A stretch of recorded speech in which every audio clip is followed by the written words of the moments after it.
Hello everybody, it's Jude the Exceptional Gamer here, bringing you another Call of Duty Black Ops 4 Zombies video, and this is a very exciting time to be in the Zombies community, or at least I hope it is. We just need to hope that when Alpha Omega comes out, it follows up with the expectations the community have right now. We got this amazing, apparently, intro cutscene, and I can see why it is, but it doesn't feel like one at all. If you were to watch it, you'd just think that it's some kind of teaser trailer, but I digress. So what does this trailer or cutscene, whatever you want to call it, actually tell us? Well, it tells us a lot of things, and for you story fanatics like myself out there, this is one of the most exciting trailers I think we've ever gotten. Now, whilst it is very vague with everything that Nikolai's saying, I feel as if the visuals on the cutscene, besides looking just amazing, absolutely gorgeous, I love that art style by the way, they tell us quite a bit about what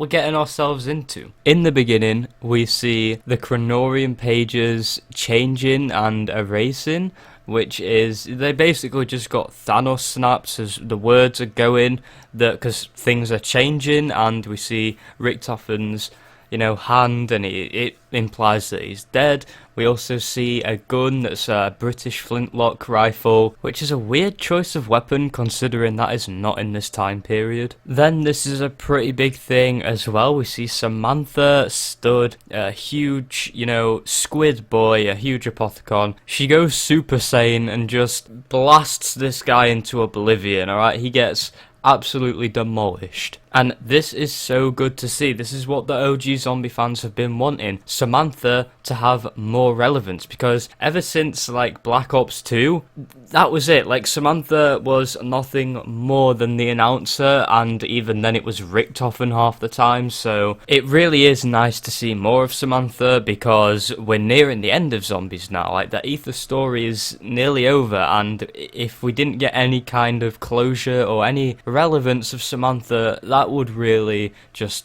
suck. I think we definitely learned that Samantha has a few new tricks up her sleeve, considering I don't think we've ever saw her use power like that before. Considering Alpha Omega is going to touch on Broken Arrow, allegedly, I mean, maybe Samantha got that power from Broken Arrow, considering that when we got them radios in Classified, it talked about how, why not, instead of killing Samantha, just use the power and harness it. Maybe somehow she got, I don't know, made stronger. Or at the very least, something changed with Samantha. I mean, we don't ever really see Broken Arrow and Samantha make contact, I don't think. If I have forgotten something there, and there's something a bit blurry like that, then let me know in the comments, correct me down there. Oh, and also, Dr. Monty is a hentai god. He is confirmed to be a hentai god. So, considering, that means his human form isn't his normal form. Knowing this means that Dr. Monty is lying to us about a lot of things, and I think that's something that the community expected to happen, but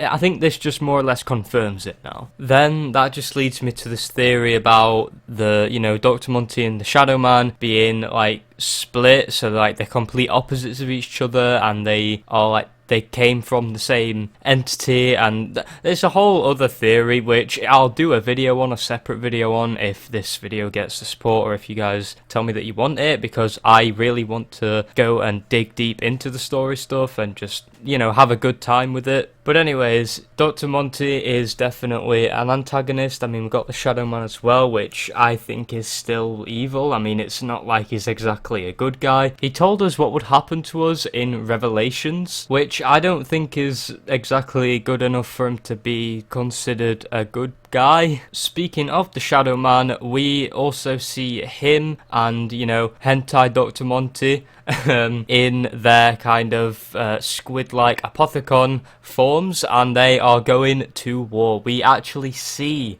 the Great War in all its glory. Now, the question of where this Great War is taking place is kind of a tough one to answer. I mean, there's a few places it could be. Considering what the background actually looks like, it could either be Shangri-La Mountains, or it could be the desert that is surrounding Nuketown, which kind of makes sense considering Alpha Omega is probably going to be set in Nuketown. It is quite a tricky one, to be honest, because it could be none of them things for all we know. It could be a totally new location that takes part in, but until we actually see Alpha Omega, I don't think we're gonna find out. But a bit of speculation can never hurt. That's kind of the fun in this. Another thing I wanted to touch on was Nikolai being the narrator in this cutscene. It's interesting, but it's not like we're all surprised by that. I mean, Nikolai seems to be the new Richtofen now, in the sense that he is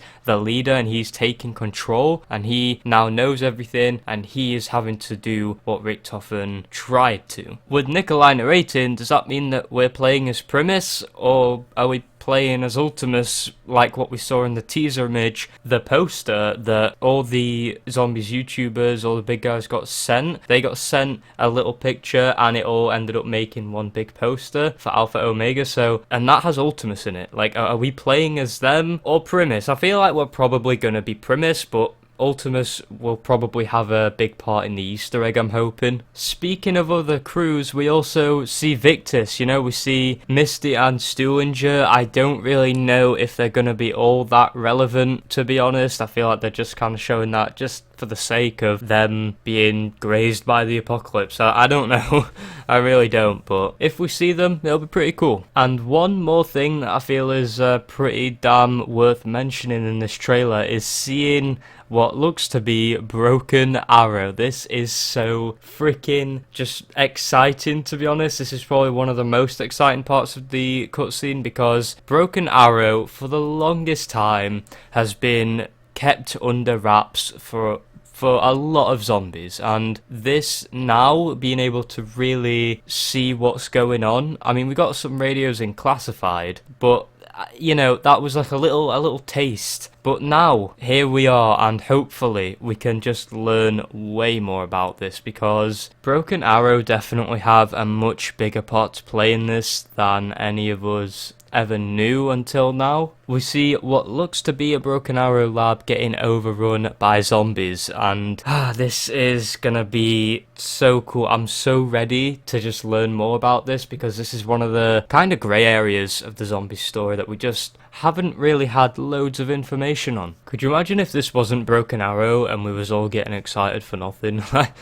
In conclusion, I mean, I'm just really excited, to be honest. I'm not letting myself get way too excited, but it's kind of lighting that fire in me again that just really takes me back to when a new trailer would drop, and I'd just be so excited, and the whole community would be absolutely just launching fireworks, celebrating. It was a good time. And I actually did a video on that. Go check it out. I mean, listen, this trailer does have its criticisms. Like, Nikolai has been way too vague in it, even though we've been following the story for years, and it's literally ending this year. So, shouldn't we pretty much know everything there is to know by now? Like, at least following the main plot anyway. We've still got stuff to find out, sure, but we should at least know at least a little bit more than we do.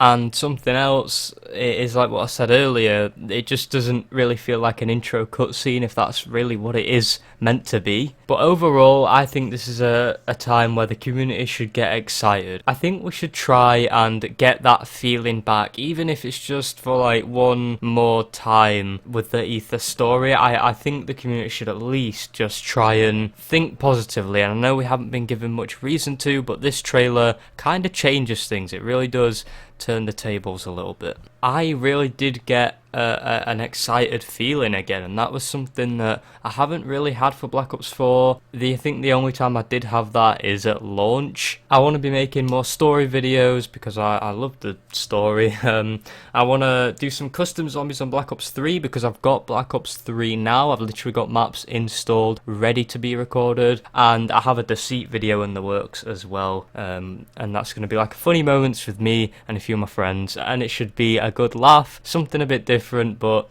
something I'm sure you'll like. And one more thing real quick, thank you a bunch for getting me to 222 subscribers. I've been stuck on 217/18 subscribers for the longest time right now, so thanks for breaking the cycle. But anyways guys, I'm going to leave this video here today. If you enjoyed, be sure to smash that like button, comment your thoughts about this cutscene down below. And if you're excited for Alpha Omega, once again, just smash the like button, alright? It's an exciting time. Subscribe for more and turn on the notification bell too, as it helps out a lot, so you know you can actually fulfill the purpose of subscribing. Thank you guys for watching, and I will see you next time.